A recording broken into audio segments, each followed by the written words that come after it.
This is VSiN, the sports betting network. The numbers told the story, they always do. It's one of those idiots who believe in analytics. This is a numbers game with Gil Alexander on VSiN. Good Wednesday morning to you. This is a numbers game at VSiN, the sports betting network, VSiN.com, Game Plus, iHeartRadio, YouTube TV, and of course, Sirius XM channel 158. It's Gil Alexander and the man with the majestic stride, Kelly Bidlin, alongside right. on this Wednesday, as I mentioned, the Wednesday before the divisional round of the NFL playoffs and the Natty. Yeah. Oh, yeah, one more great weekend. On the show today, Warren Sharp will join us to talk National Football League. Todd Wishnev, hope he remembers, be here a little later on, talk some mini-game betting with us. I talked to him yesterday. Oh, you did? Okay. I expect him to be here. He was a little caught off guard by the Megapod today, which is later. Probably because I didn't tell him that it was today. Oh, well. Probably on me. That would catch one off guard. I'll raise my hand. It's probably on me. Will Hill will join us here momentarily, give all his plays, NFL divisional round weekend for the national championship as well, and anything else he might be betting. I don't know what the kid's betting these days. Greg Peterson on college hoops. That was one of those games last night where it was just like, I hate myself for not playing. Because I said on the show yesterday with Adam Burke, I'm like, this is just all your college basketball instincts tell you. Take Kansas at Fog Allen as dogs against undefeated Iowa State. And, of course, I didn't do it because I was handicapping tennis and I just didn't get around to it. What's kind of funny is, I mean, how often do we ever talk about me having that that same kind of feeling, right? When it comes to college basketball, I'm usually too busy with NBA, ramping up for golf season here, and that stuck with me the whole day yesterday too. Where I was like, Kansas. I'm also kind of obsessed with Darren Peterson though, heading into the NBA. He's amazing, yeah. Okay. I think he's going to be incredible in the NBA, but I had that same thought all day yesterday. I was like, I should bet Kansas, and then I sat there and watched most of it, and nope. Didn't do it. Didn't ever do it. For a second there at the beginning of the second half, it looked like Iowa State might make a game of it, but no, not to be. And then we'll do the whip around a little later on. We must start with everything that happened after the show yesterday in the NFL coaching. I won't even call it a carousel yet because we don't really have any hirings. But less notably, Greg Roman, Chargers offensive coordinator, he gone. And then Kevin Patullo, much to the delight of Eagles fans, including that 11-year-old that we saw in that one video, Kevin Patullo relieved of his duties as offensive coordinator with the Philadelphia Eagles. But the big headline, of course, Mike Tomlin steps down as the Pittsburgh Steelers head coach after 19 seasons where he never had a losing season. I'm not sure any of you are aware of this stat. He has never had a losing season. 19 years. The only coach, by the way, I'm joking, obviously, the only coach that has done it for that long from the start of his head coaching career. You've had a couple others that went longer with streaks. Tom Landry, notably 21 seasons in a row with seasons without having a losing season. But Mike Tomlin, from the beginning of his career, 19 is the record. And who knows, by the way, if that will ever be broken. Yeah, it's an incredible record. It's an incredible record. Can I ask you a really basic betting question off the top when it comes to this? Surely. We've been joking about this for years now in the offseason, right? Like the under, to multiple years in a row, under on the win totals and just get beat up because Tomlin and the Steelers go over every single year. Do you think people are going to immediately separate themselves from that idea now as we get into this upcoming offseason and start talking about the Steelers going forward? Like, we always hear the Tomlin stat. We always hear that attached to the Steelers. Do you think people will translate and move that over to just the Steelers never having a losing season, or they will all give Tomlin the full credit? Tomlin will get the full credit. Okay. Also, and a reason why he will get the full credit, which is not exactly correct, is that besides Washington, they have the oldest average age roster-wise in the entire NFL. So they're an old team that kind of has to revamp at some point, and their old players, unlike Washington's, are really good players typically. That's a great point. I just find it interesting because I think you're right. I don't think we hear that brought up as much this offseason, but it's not exactly correct. Yeah. So he maybe not even justifiably, but by association, it will sort of happen at the same time, I think. But, in the Pittsburgh Steelers franchise, and by the way, of course, along part and parcel with the 19 years straight with no losing seasons, he, of course, had the now 7 straight playoff losses, the last 5 of which were by double digits, which is sort of what comes after the comma in the Mike Tomlin story. But he steps down. Listen, after 19, seasons, who wouldn't want a team that never had a losing season? I know Pittsburgh views it differently. They've had 3 head coaches Chuck Noll for 23 years, who won 4 Super Bowls famously. Bill Cowher for 15 years, who won a Super Bowl. And then Tomlin for 19 seasons, who won a Super Bowl in his second season. So that's what the Steelers are trying to now back this up with their 4th ever coach. That's it in the history of that franchise. And so you can bet on this, Kelly Bidley. You can bet on this. Who will be the Pittsburgh Steelers' next coach? Namely at Kalshi. Does anybody else have it up at this point? Or is it just prediction markets? Just Kalshi that I'm aware of. Hey, way to go, Kalshi. Yep. Do your thing. So I don't understand, though. What, you see what I texted you yesterday? I don't really understand why it's all team by team and not like which John Harbaugh's next team, right? Which Mike Tomlin's next team is. Who's the Steelers' next head coach? Who's the Ravens' next head coach? I don't mind it. I saw what I understand that because we're used to seeing it both ways.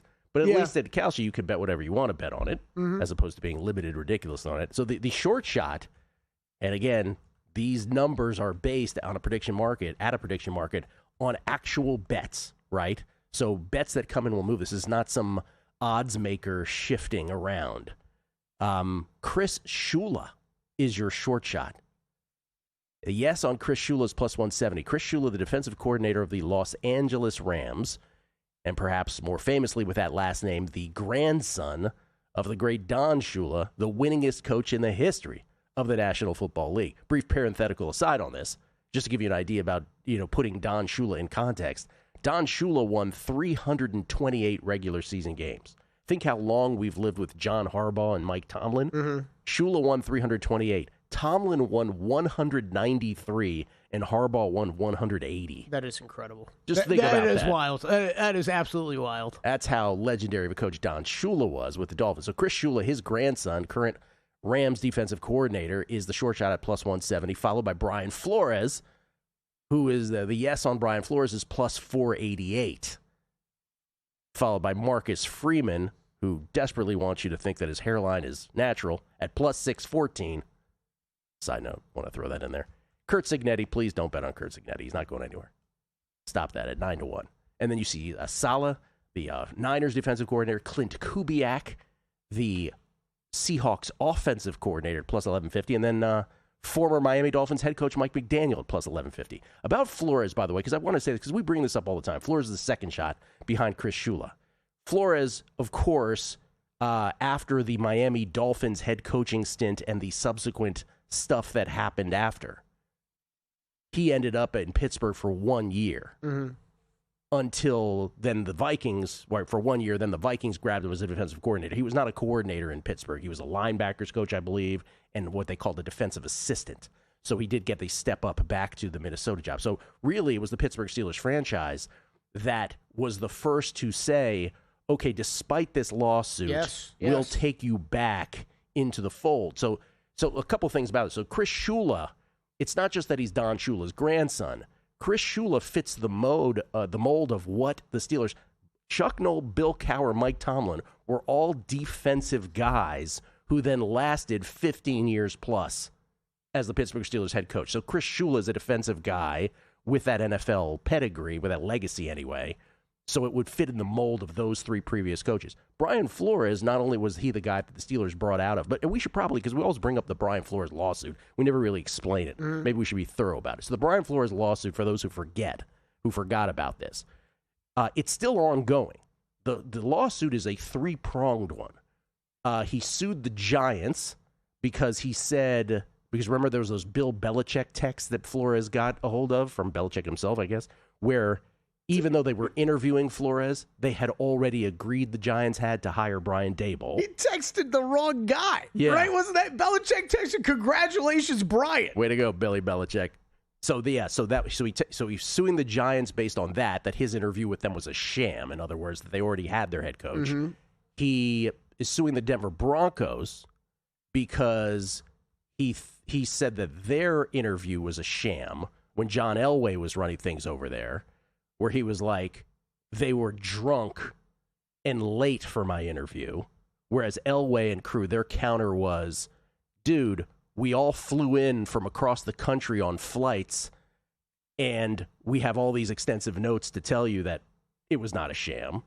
So there's the Giants, the Broncos, and who was the third? Oh, the Dolphins themselves. If you remember, perhaps most famously, Stephen Ross, their owner, he's suing because he alleged, Brian Flores did, that Ross would pay him $100,000 per loss. He was saying that Ross was incentivizing him to tank as the Dolphins head coach. Oh, and also he wanted Flores. He wanted him to tamper with Tom Brady in Tampa. Yes, there's a lot. So all those things are in the lawsuit, and where the lawsuit stands is that there was I'll give you the latest part of it, just make it quick. The Second Court of Appeals said, because the dispute now in the lawsuit is, where does this get adjudicated, in an open court or in NFL arbitration? Flores wants it in an open court. The NFL obviously wants Commissioner Goodell to adjudicate this whole thing, and that's where it is now, because the Second Circuit Court said, hey, this should be in the open court, and the NFL appealed that, and now it's in the Supreme Court. And you know how the Supreme Court goes. They get around to it whenever they get around to it. There might be more important things for the Supreme Court to rule on than this. Oh my God, it's my biggest thing ever. Yeah. The government should not be involved in solving sports disputes. It's so incredible. stupid. How about I love the legalese. The NFL has filed a petition for right of certiorari with the United States Supreme Court. They should hire you. They really should hire me. They should really hire me. Certiorari? What did you say? I have no idea what that word is. Certiorari? So anyway, do you have any? Shula's a short shot. Brian Flores is a second shot. Plus 170, plus 48. Yes, at Calci. I have no thoughts. I think it's a great description on the Flores stuff, though, because it's something for us to keep in mind. I think he's an excellent coach. We're going to hear his name brought up a lot, but it's understandable. But you made the biggest point. Steelers were the first one to get to go against everybody and give him a shot, but even before the Vikings did. So he could be live there. Marcus Freeman said yesterday he's going back to Notre Dame. Who knows if that's true or not, but I thought my Marcus Freeman insight was the most interesting part of that whole rant right there. Hope they didn't get lost. Coming back on a numbers game with Will Hill next. Laptop or phone, couch or sportsbook, VSiN goes where you go. Wherever you watch VSiN, the experience stays seamless. Live shows, replays, and sports-specific clips all at your fingertips. VSiN Watch puts you in the driver's seat. Available in Roku, Samsung, Amazon, iOS, Android, app stores, or get it direct from the source at VSiN.com. Download VSiN Watch today on your favorite app store and join us on the Sports Betting Network. This is VSiN, a network of sports betting analysts, writers, hosts, and handicappers, all here to help you become a more confident bettor. We broadcast live every day from Las Vegas, the sports betting capital of the world, and from studios across the country, giving you insight from every angle of the action. Take VSiN with you wherever you go with the VSiN Watch app, or catch us on streaming platforms and regional sports networks. You can also listen live on SiriusXM channel 158 and on radio stations nationwide. Check out VSiN.com as well for betting tools, exclusive betting splits, AI-powered player prop projections from Opta, pro picks for every game, plus in-depth betting guides and articles built to give you an edge. From sharp betting analysis and daily best bets to insider interviews and expert breakdowns, VSiN is your trusted source for everything happening in the world of sports betting. See everything we have to offer at VSiN.com and become part of the Sports Betting Network. Coming up on the next edition of Follow the Money, Sal Pal is back. We recap Wild Card Weekend and preview the divisional matchups. Mike Palm in studio. Matt Humans to give out his best bets. Jeff Seeley's back. The Sony Open in Hawaii. His thoughts on Koepka returning. And also Jonathan Davis to talk a little hockey. Follow the Money, 4 to 7 Eastern on VSiN, the Sports Betting Network, SiriusXM Channel 158. Check out the website for all the betting tools and analysis, or get the VSiN Watch app.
Game on VSiN, the Sports Betting Network.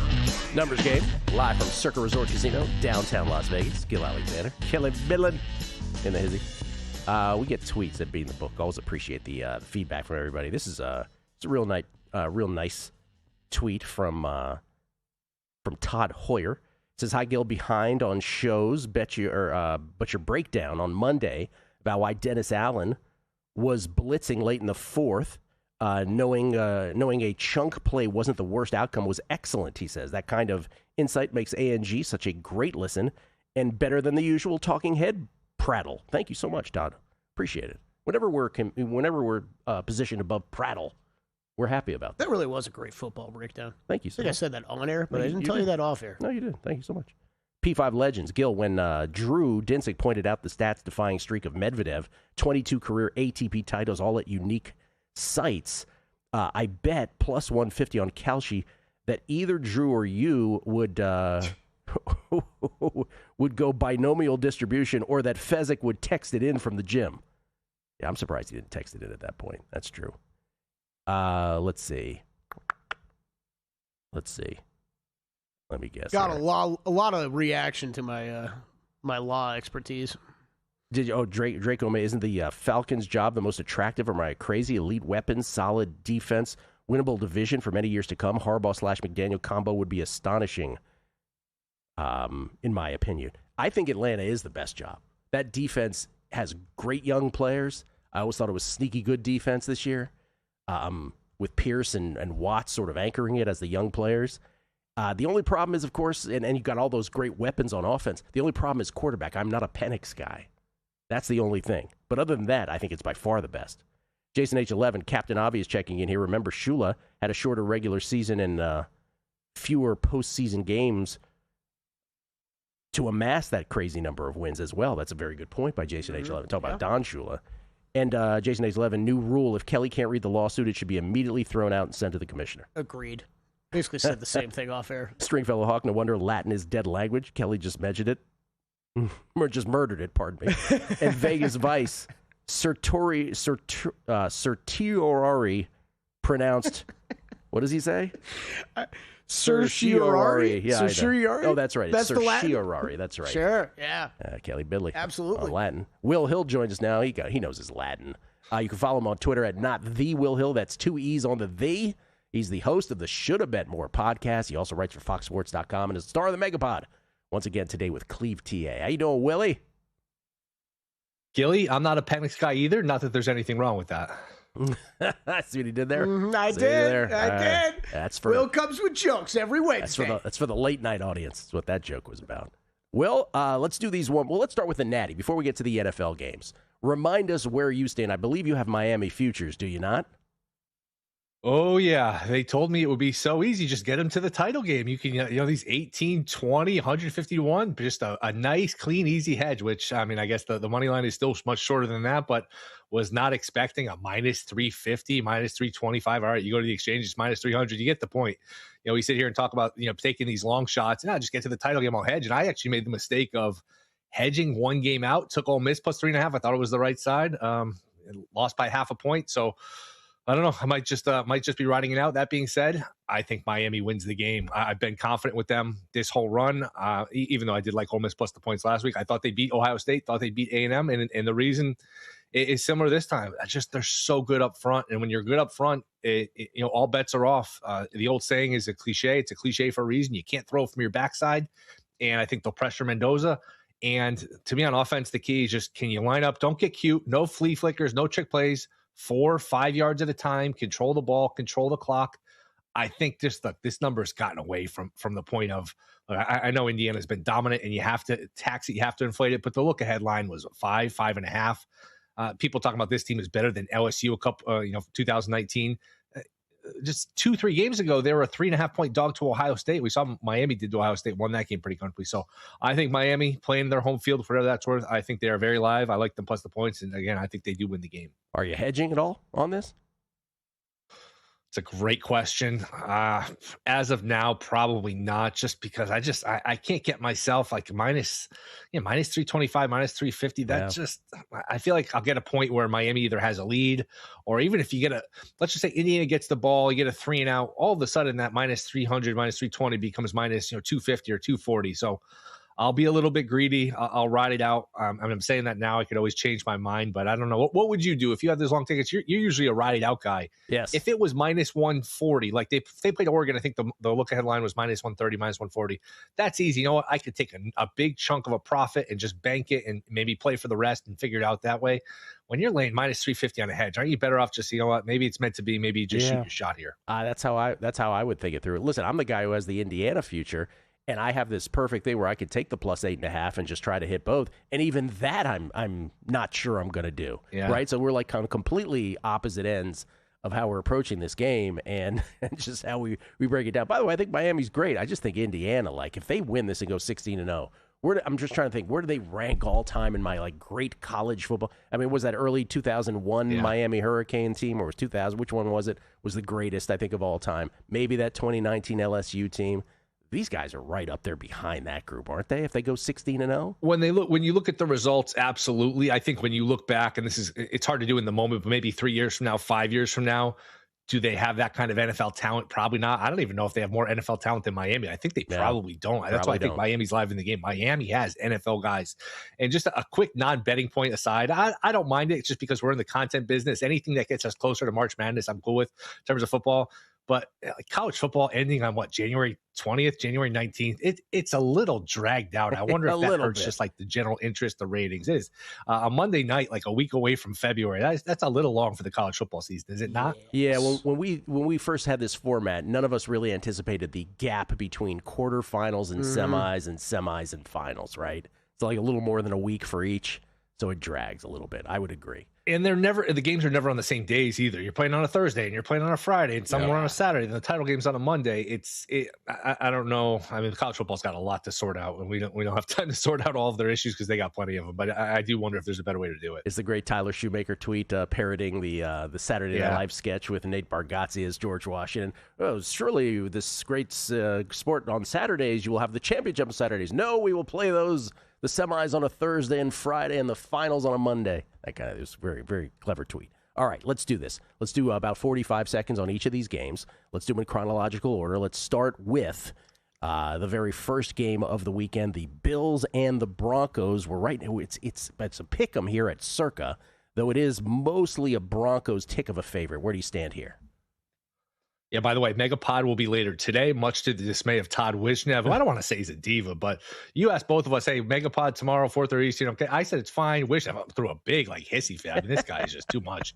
I will go Josh Allen. I lean towards the Bills, I think, in a close game. I know they're beat up. In a close game, give me Allen over Knicks. I know that's overly simplistic. I haven't bet it. I think either side at 1.5 points, a good teaser, whoever the dog is. I like Allen over 8.5 rush attempts. He had 11 last week against the Jags. Remember, kneel downs count, the tush push counts. With a kind of a skeleton crew around him, isn't he going to call his number at least 4 or 5 times? You get a few QB sneaks, maybe get a couple kneel downs. I think the over 8.5 rush attempts is the way I'm going to play this. It's really true about Todd. If he had a serious amount of fame, how just insufferable he would be. That's so true. All right, Niners and Seahawks to close things out on Saturday. Under, I know the under is taking some money. I was on the under last week. San Fran and Philly, and it was able to sneak home. If you look at Seattle the last month, 6 weeks of their season, 18-16 win against the Colts, 13-3 against the 49ers. They beat the Panthers, but they only had 4.4 yards per play. They did win the shootout against the Rams. I just think their offense is not in great form. I think they'll play pretty good defense. No Kittle for the 49ers matters. Under 44.5. It's hard to get to 7.5. I don't trust Darnold that much, but again, it's boring. It's simple, but a teaser with Seattle and whoever is a 1.5 point dog in Denver.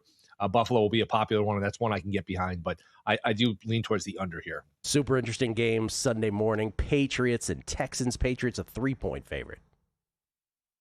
Under 7.5 in the first quarter.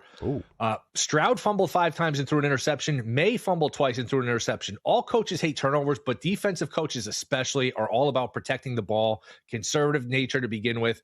I think ball security is going to be preached all week, so I think it's going to be kind of a slow, conservative start. I like under 7.5 in the first quarter. I would lean towards taking the really good defense plus the 3 with New England. Maybe you get the 3.5 there. I haven't played it. Would lean towards the Texans, but I do like that first quarter under. Hanging out with my brother yesterday, who, much to my chagrin, apparently now is a Rams fan because he lived in L.A. all these years. But he's like, last year we were in, he does the we thing. We were in the snow in Philly. This year it's going to be cold in Chicago. It's all crap. Or he used a different word. Rams, 3.5 point favorites at the Bears. So I get bothered by the we stuff when they're a longtime fan. You're saying he's a new fan now? He's weeing. It's ridiculous. Where do you don't blow a 15-point lead in Seattle? I think this has worked out pretty well for Chicago. You get an LA team, a dome team in Soldier Field, single-digit temperatures, a quarterback with a sprained finger. I think the Bears' magic would be the only way I look. I like the Bears getting the points here. Will, talk to you later for the Megapod divisional round. We look forward to it, man. Thank you. All right, see you guys. Thanks for having me. And thanks for not being a diva, by the way, like the other guy. Appreciate that. We'll come back. Anthony Davis, what's this? He's hurt again? Not as bad as you thought, though. He might be moving along. You can bet on that. That and more next on A Numbers Game at VSiN, the Sports Betting Network. Time. There's nothing more valuable. It's what drives everyone to make the most of every moment. We celebrate living large in the now. In a city where time disappears, we create experiences that electrify the soul and memories that will last forever. We go big, we go all night, and here, everyone is invited. So get loose and get loud. This is Circa. You'll have the time of your life. Elevate your sports betting game with VSiN's exclusive betting splits. Stay ahead with real-time market trends and track bet percentages on any matchup, then uncover the edge by comparing them to the amount of bets placed to find out where the sharp money is headed. Upgrade to VSiN Pro to access betting splits, live odds, line moves, power ratings, and in-depth game analysis. Go to vsin.com/pro to join VSiN, the sports betting network.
This is VSiN, the sports betting network.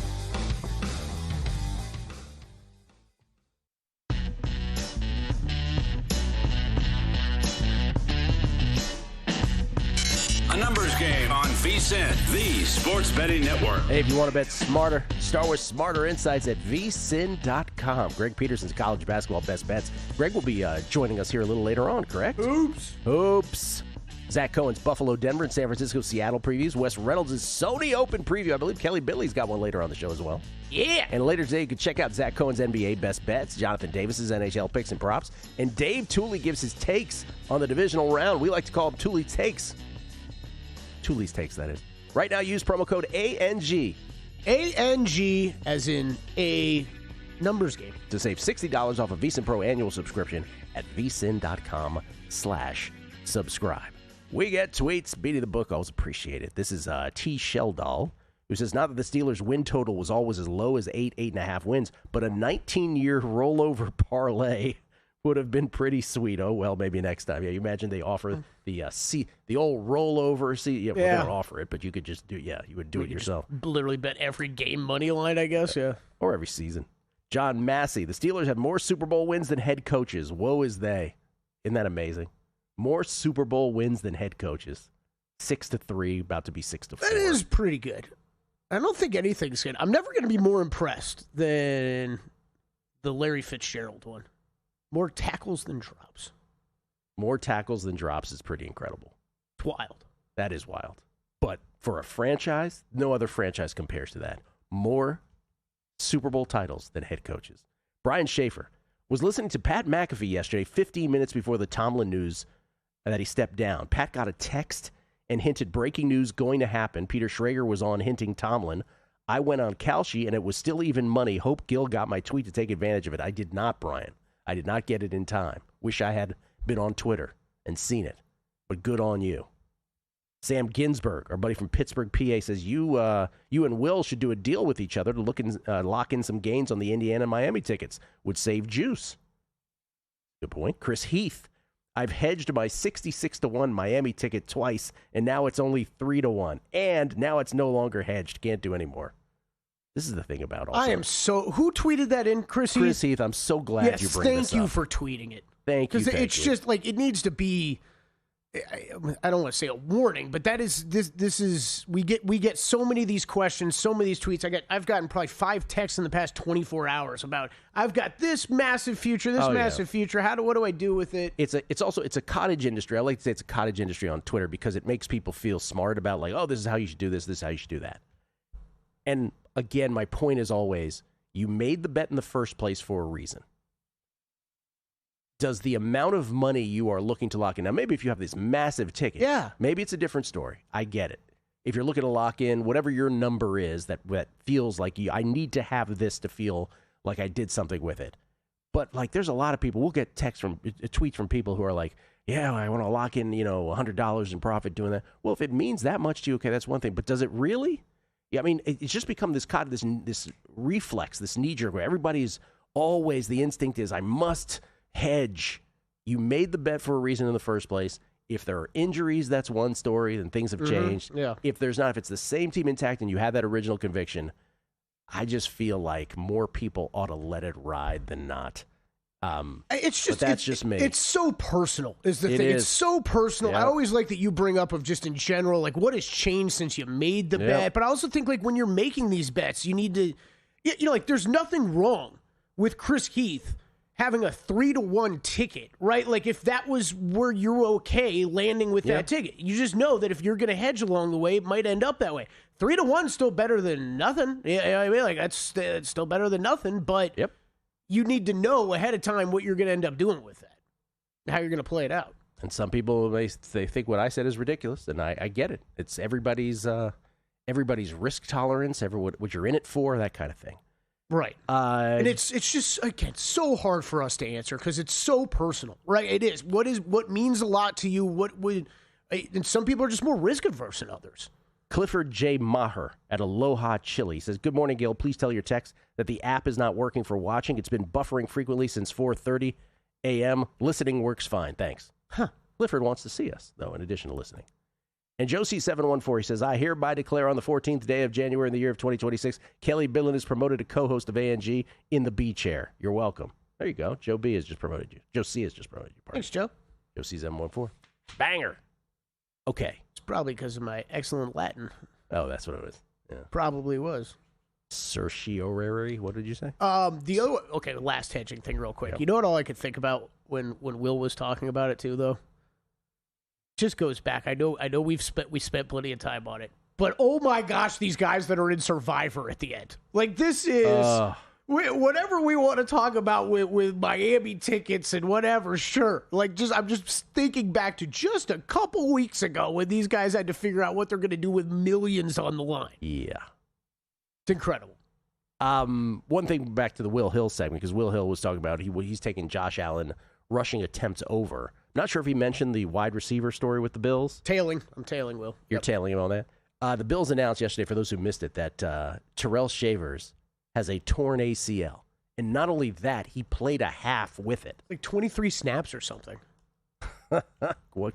Wow. I'm sad to see him go. He was like turned into a thing this season just because of kind of the lack of receivers, and he like had a couple nice games. So let's go. So no Joshua Palmer, no Curtis Samuel, no Gabe Davis, who got carted off recently. Now no Terrell Shavers. So the Bills are down to 3 guys.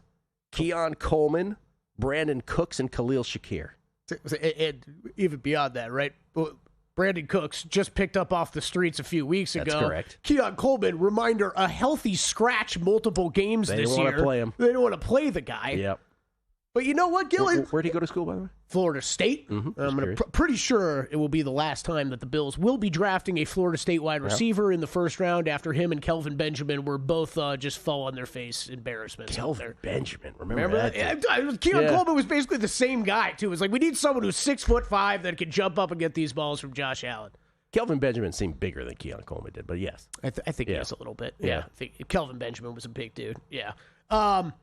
Decided I'm just going to turn into complete Bills fan here on the rest of the week. It doesn't matter. Doesn't matter. 3 wide receivers go. It doesn't matter. Didn't matter last week. You just got an offensive line and Josh Allen, and that's all that matters. It's 1-on-5 basketball. It's 1-on-11 football. It's incredible. So here's the latest Anthony Davis news. For those who missed it, I want to read it exactly how the wording here.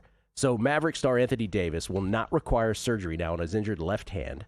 After meeting with his physician, the team announced yesterday he was expected to, quote, heal from the injury in approximately 6 weeks, according to the team.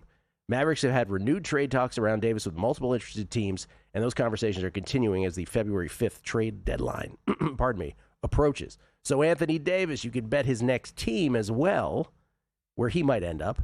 Hawks are your short shot at -105. Everybody else is a distant bet. Raptors and Clippers, double digits.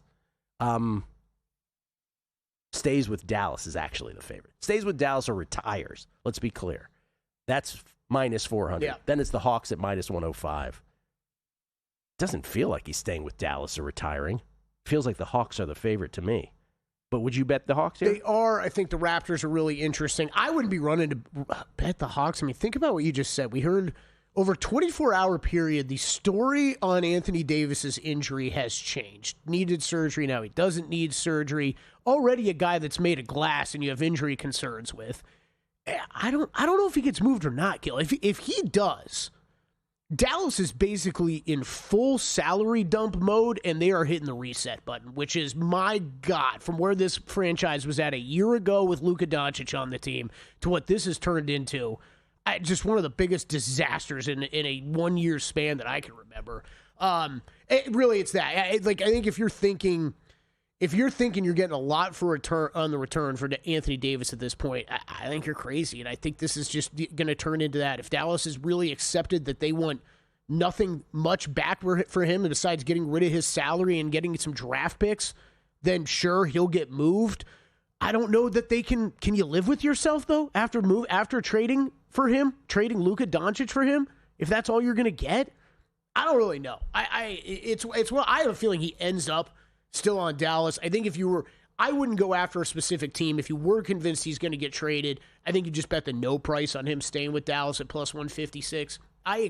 I do expect there'll be multiple teams that will throw some offers at them. I just don't know that Dallas is going to love any of them enough. Let's just put it this way.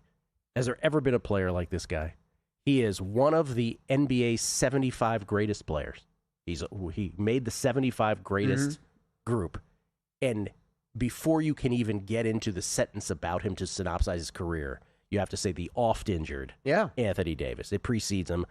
Career double-double guy, though, of course. 24 points a game for his career. 10.7 boards. Could help anybody still to this day. Yep. Look, healthy Anthony Davis, sure. I think those top two teams that are on there, Atlanta and Toronto, are very interesting fits with him. But I think both of these teams a little bit are, they're playing good basketball, but they're also focused on building for the future. I think Atlanta, that was a major signal with the Trae Young move, so I don't really buy into Anthony Davis making a lot of sense. It's me, though. Come back. Greg Peterson, college hoops. Kelly's got some NBA plays, and a little later on, golf is back. Sony Open thoughts as well on a numbers game right here at VSiN. VSiN's player prop projection tool is now available for the NBA. Get projections for points, assists, rebounds, and more powered by Opta AI. On VSiN.com/NBA props, we line up our projections against the latest DraftKings odds so you can quickly spot mismatches and find value before the market adjusts. The NBA player prop projections tool is available exclusively to VSiN Pro subscribers. Check it out now at VSiN.com/NBA props and join us on the Sports Betting Network. Join the guru, John Hansen, at the intersection of prop betting and fantasy sports on Prop Points, only on VSiN. You know what? I'm going to blame Andy Reid for cronyism because Matt Nagy stinks. A guy like Jefferson, you got to be a part of the solution, not part of the problem, and he's been part of the problem. John and his guests will help you find the connection between the two and give you his expert advice on how to capitalize when a number is too good to pass up. Prop Points, weekdays at 1 p.m. Eastern on VSiN.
Postgame on VSiN, the sports betting network. Football meets flavor with VSiN and Omaha Steaks, the official sponsor of tailgating. And right now, when you spend $129, you can score 2 pounds of fully cooked chicken wings plus 50% off site-wide at omahasteaks.com/VSIN. They do the cooking for you. You don't have to do it. Don't wait. Spend $129. Get 2 pounds of wings and save 50% site-wide on steaks and more at omahasteaks.com/VSIN. That's omahasteaks.com/VSIN. Minimum purchase required. See site for details. You ever hear the Ryan voiced Omaha Steaks commercials where he calls it legendary burgers, legendary steaks? I have. And Karina, who has worked at VSiN for about 7 years now and done multiple jobs here, she puts together all our live read schedules, and she does such a good job with it. I usually just copy and paste everything over. Like, Gil will occasionally ask me a question about one, and I'm like, I don't know, because I trust Karina that much. Last time I'm putting Omaha Steaks in the first hour of the show. This has got to be in the last hour. I get too hungry whenever we do this read. Wait, say again? Was that? I get too hungry whenever we do this read. I could be sitting here for 2 hours. What's this one? This is iHeart SEC podcast says, what a story if AD goes to Toronto. Anthony Davis going to the Raptors. One of the guys LeBron traded away for AD was Ingram, only for them both to end up in Toronto. LOL cannot make this up. Yeah, we'll see where he ends up. Let's talk some college hoops. Greg Peterson joins us now, courtesy of the Progressive Guest Line. You can follow him on Twitter at @GUnit_81. Greg, how you doing, man? I'm doing great. We're into the swings of college basketball season, and man, oh man, we've got so much fun, and we've got a lot of great teams going down right now, which I love to see. Well, let's start with that. So last night, because I asked this of Matt Cox from Three Man Weave yesterday, with Michigan losing to Wisconsin on the heels of Michigan having to brush with Penn State, and the question was, okay, is this an issue? Is this just the natural course of events where you're just not going to be able to go undefeated? You're going to have a dip at some point. I'll ask this about Iowa State last night. It was the perfect recipe for Kansas at Fog Allen last night. Kansas just rules Iowa State. Same question about Iowa State. Just, you're not going to go undefeated. This is just a blip. Or maybe I should ask it this way. Did this say more about Kansas? I think it's a little bit between A and B, because Fog Allen Fieldhouse is one of the most crazy environments that you're going to find in all of college basketball. That home court advantage is insane, and you knew that Iowa State was going to fall back a little bit. They were second in the country in terms of three-point shooting percentage, going against one of the best three-point shooting defenses in all of college basketball. I think that this is just what happens with a lot of these top teams. Go back to when UConn won their back-to-back national championships. They always seem to have a little bit of a lull in January, and this happens to most teams where you sort of are hot in non-conference play, you get a little bit cold in conference play in like January, early February, and then the goal is to be hot in March once again when you're playing your best basketball and trying to make that run. So I think that this is just a natural course of events. I think that it says a little bit about both teams, that Kansas perhaps figuring it out, and for Iowa State, they're just a really, really good team that on this day had a little bit of a cold night, got down early, and then played even up in the second half. By then, it was a little bit too little too late. Darren Peterson properly priced at 100-1 to win the Wooden Award. Is that about where he should be?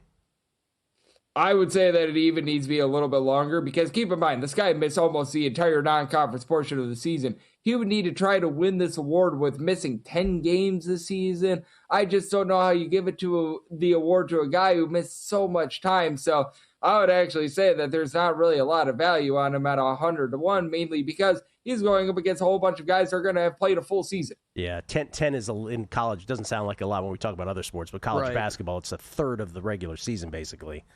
Kansas beating Iowa State yesterday, 84-63. By the way, I should ask you before we move on from that, what about the Wooden Award? Boozer is the favorite. Cameron Boozer at Duke at -210. AJ DeBonsa from BYU at +210. Braden Smith from Purdue begins the double digits after that.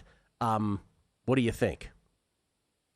The one guy that I keep going to that has a little bit of value is Joshua Jefferson. I was in on him when this was more like 30-35-1. He's right now sitting here at 15-1 in a lot of spots. I think you can probably find a 20 as well on him. I still think that there's a little bit of value, especially if Iowa State can go out there and knock off Arizona.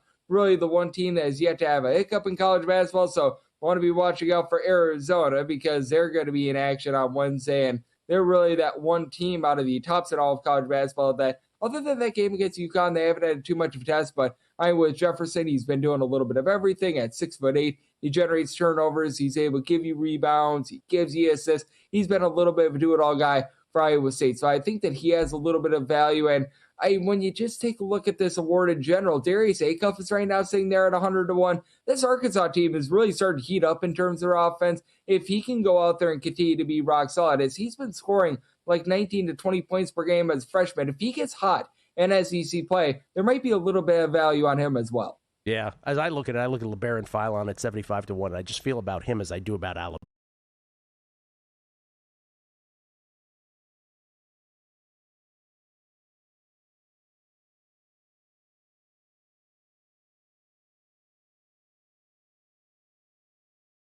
Which is, I don't know what the way to describe it is, a team and players on the team, fine player, great player, so is Holloway, and a team that is just, as I mentioned before, such a 4 seed. Like, they're just kind of there. They've got no shot at winning it all.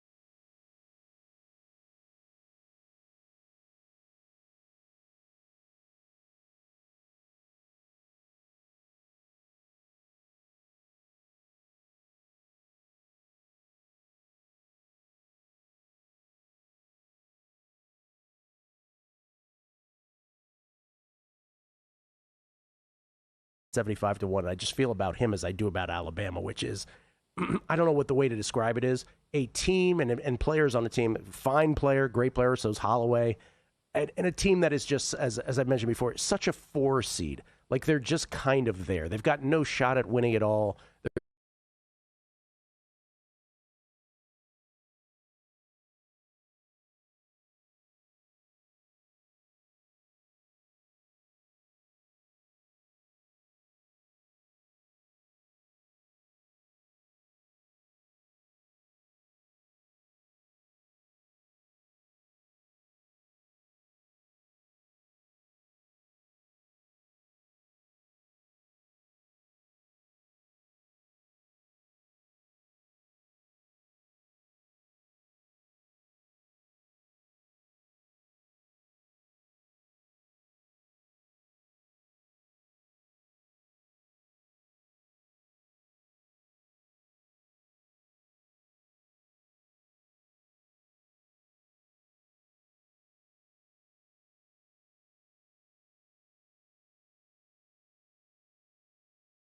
A pair of teams outside the top 235 in terms of total possessions per game, and they both generate turnovers. You've got 2 teams in the top 50 in terms of turnovers forced on a per possession basis. Now, to the credit of Penn State, one of the best teams in terms of taking care of the ball in all of college basketball. Bottom 20, or should say top 20 team in terms of fewest turnovers on a per possession basis.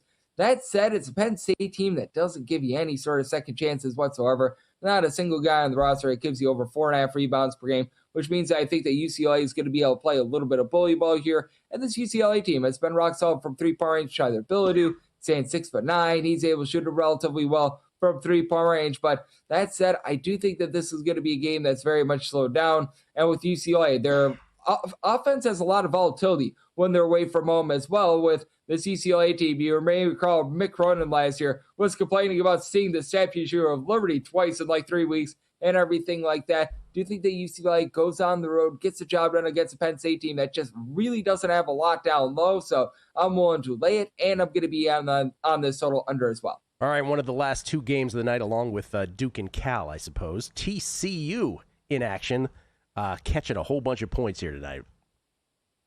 They are, and I like the under as well with TCU because the TCU team rock solid on defense. 26th overall in terms of points allowed on a per possession basis, goes to 24th away from home. Another team that does a great job of generating turnovers. And you talked about AJ Devanza currently being number 2 for the Wooden Award. That overshadows the fact that BYU has actually been a more efficient defense rather than an offense this far this season. With TCU, we've already seen them do a rock-solid job on defense against the likes of Michigan, Florida, Wisconsin. They've taken on some good offenses. I think that they're going to limit BYU here, being able to get 12.5 points, like those points with TCU, and I like that total of 158.5, 159 to the under. Greg Peterson, more than 2,000 days in a row of the Coast to Coast Hoops podcast. Is that correct, Greg? Over 2,000 days in a row? Over 2,250 at this point. Yes, sir. Wow. And baseball podcast just around the corner as well?